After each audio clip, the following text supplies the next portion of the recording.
നമസ്കാരം, ഇത് IBN Malayalam.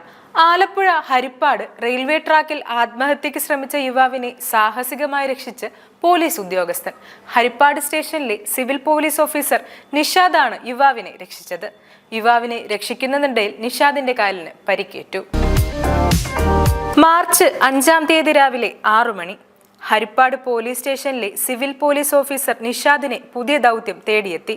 Station പരിധിയിൽ നിന്ന് കാണാതായ ഒരു യുവാവിനെ കണ്ടെത്തണം. കാണാതായ യുവാവിന്റെ ഫോൺ ലൊക്കേഷൻ നോക്കിയപ്പോൾ 5 കിലോമീറ്റർ അകലെയുള്ള റെയിൽവേ ട്രാക്കിന് സമീപമാണെന്ന് കണ്ടെത്തി.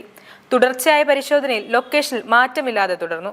സംശയം തോന്നിയ ഉദ്യോഗസ്ഥൻ ഉടൻ തന്നെ ലൊക്കേഷനിൽ കണ്ട റെയിൽവേ ട്രാക്കിനടുത്തേക്ക് ചെല്ലുകയും അതിനോടടുത്തുള്ള റെയിൽവേ ഗേറ്റിലെ ഗേറ്റ് കീപ്പറോട് ഈ വിവരം പറയുകയും ചെയ്തു. എന്നാൽ ട്രെയിൻ ഹരിപ്പാട് സ്റ്റേഷൻ കഴിഞ്ഞതിനാൽ ട്രെയിൻ നിർത്താനുള്ള സാധ്യത ഇല്ലാതെയായി.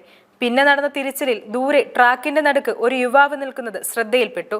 ഒട്ടും സമയം പാഴാക്കാതെ യുവാവിനെ രക്ഷിക്കാനായി പോലീസ് ഉദ്യോഗസ്ഥർ ട്രാക്കിലൂടെ യുവാവിന്റെ അടുത്തേക്ക് ഓടി. എതിർദിശയിൽ നിന്ന് വരുന്ന ട്രെയിനിന്റെ മുന്നിൽ സ്വന്തം ജീവൻ പണയം വെച്ചാണ് ഉദ്യോഗസ്ഥൻ ആ യുവാവിനെ രക്ഷിച്ചത്. News desk IBN Malayalam.